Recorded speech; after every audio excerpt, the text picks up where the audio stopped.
ভারতীয় সমর্থকের উগ্র আচরণের কথা আগেই জানিয়েছিলেন বাংলাদেশ ক্রিকেট দলের সমর্থক মোহাম্মদ রবি। চেন্নাই টেস্টে তাকে স্টেডিয়ামে বাংলাদেশের পতাকা ওড়াতে দেওয়া হয়নি বলে অভিযোগও করেছিলেন। টাইগার রবি নামে পরিচিত পাওয়া এই সমর্থক এবার ভারতীয় সমর্থকদের মারধরের শিকার হলেন। কানপুরে মার খেয়ে হাসপাতালেও যেতে হলো তাকে।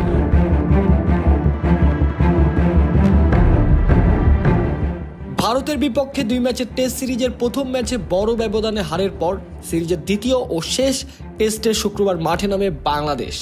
কানপুরের ম্যাচ চলাকালে ভারতীয় দর্শকদের মারধরের শিকারে আহত হন রবি। এ সময় নিরাপত্তা কর্মীরা তাকে উদ্ধার করেন। শেষ খবর পাওয়া পর্যন্ত প্রাথমিক চিকিৎসা দিয়ে তাকে হাসপাতালে নেওয়া হয়েছে।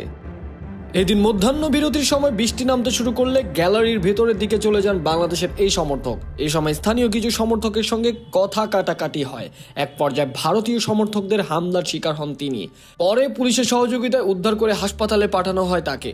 টাইগার রবি জানান, ভারতীয় সমর্থকদের হামলায় তার পাঁজরের নিচের অংশে আঘাত লেগেছে। এদিকে সামাজিক যোগাযোগ মাধ্যমে একটি ভিডিও শেয়ার করে ভারতীয় সংবাদ সংস্থা পিটিআই লিখেছেন, বাংলাদেশের ক্রিকেট দলের সুপার ফ্যান টাইগার রবিকে কানপুরের গ্রিন পার্ক স্টেডিয়ামে বাংলাদেশ ভারতের দ্বিতীয় টেস্ট ম্যাচ চলাকালীন কিছু লোক মারধর করেছেন।